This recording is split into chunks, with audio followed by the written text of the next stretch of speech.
The world's biggest submarine. How big is it? The decline in the post-Soviet Russian economy and defense sector has had a significant impact on the Russian Navy, leading to a heavy reliance on Soviet-era ships for their long-endurance missions. The majority of the largest combat vessels in the Russian Navy are of Soviet origin, highlighting the challenges faced by the country in modernizing its fleet. This dependence extends to both the surface fleet and the submarine fleet, where the formidable power of the Typhoon-class and Gargantua-class submarines remains unmatched. The Russian Navy's heavy reliance on Soviet-era ships for long-endurance missions is a direct consequence of the decline in the post-Soviet Russian economy and defense sector. The majority of the largest combat vessels in the Russian Navy are of Soviet origin. This dependence extends not only to the surface fleet but also to the submarine fleet, where the unmatched firepower of the massive Typhoon-class and Gargantua-class submarines remains unchallenged today. Introduced in 1981, the Typhoon-class holds the distinction of being the largest submarine ever deployed in the world. With a submerged displacement of 48,000 tons, it surpasses the size of the Russian Borei-class by a factor of 2.5, and even exceeds the largest Western submarine, the Ohio-class. To provide a comparison, the Charles de Gaulle, the largest aircraft carrier in continental Europe, displaced a mere 42,000 tons, 6,000 less than the Typhoon-class.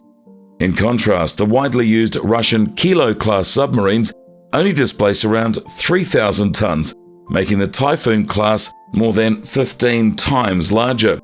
The Typhoon-class submarines, measuring 175 meters in length, feature a unique pinched oval hull shape that sets them apart from other submarines. They consist of a single exterior pressure hull and 3 circular interior hulls, providing spacious accommodation for a crew of 160. Rumors suggest that these submarines even boast amenities like a swimming pool and a sauna. The incorporation of multiple separate hull compartments significantly enhances the Typhoon-class's survivability against any attack, and they are capable of remaining submerged for up to 120 days, reaching depths of up to 400 meters. The primary armament of the Typhoon-class submarine consists 20 R-39 RIF missiles, which were the largest submarine-launched intercontinental ballistic missiles ever created at that time.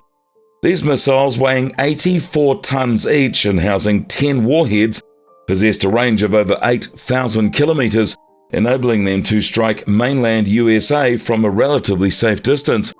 The Typhoon-class submarines were the only vessels large enough to effectively deploy these missiles.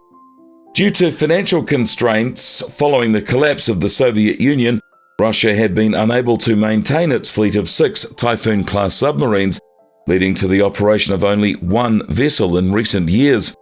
While 2 of the remaining 5 submarines have been preserved and could potentially be restored to service during wartime, proposals have been made for alternative uses of these ships. These include repurposing them for transportation purposes, taking advantage of their capability to navigate through sea ice, or converting them into tactical combatants equipped with cruise missiles. Although the US Navy has successfully repurposed a portion of its Ohio-class submarines to deploy Tomahawk cruise missiles, it is unlikely that the reconfigured Typhoon-class ship proposal will be pursued.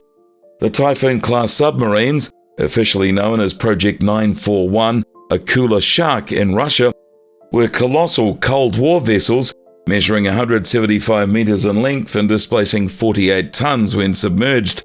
They were designed to rival the American Ohio-class submarines and featured 5 internal pressure hulls made of very expensive titanium that provided exceptional resilience at a significant manufacturing cost. The legacy of the Soviet era looms large in the Russian Navy, as seen in the reliance on Soviet-built ships for critical missions.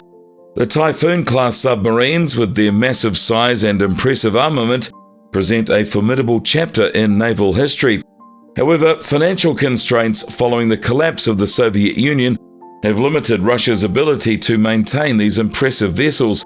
While proposals for alternative uses and repurposing have been discussed, It remains to be seen how Russia will navigate the challenges of modernizing its naval capabilities in what is a rapidly evolving global landscape.